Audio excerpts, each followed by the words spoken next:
Friend মাছ ভাজা হয়ে গেছে। এই যে মাছ ভাজা, এই যে টমেটো, মাছের তেল ফ্রাই করে রেখেছি।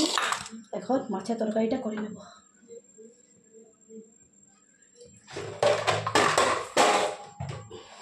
আগে দিয়ে দেবো কালো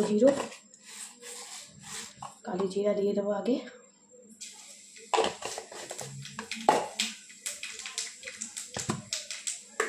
মশলাটা দিয়ে দেবো।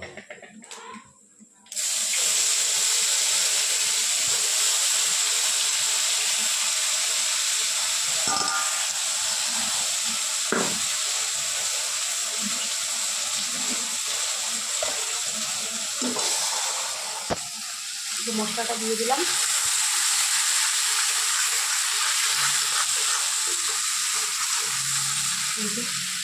মশলাটা ফ্রাই হচ্ছে, তারপর দিয়ে দেবো একটু টমেটো। ভালো করে ফ্রাই হয়ে যাও, তারপর গিয়ে গুঁড়ো মশলা দেবো।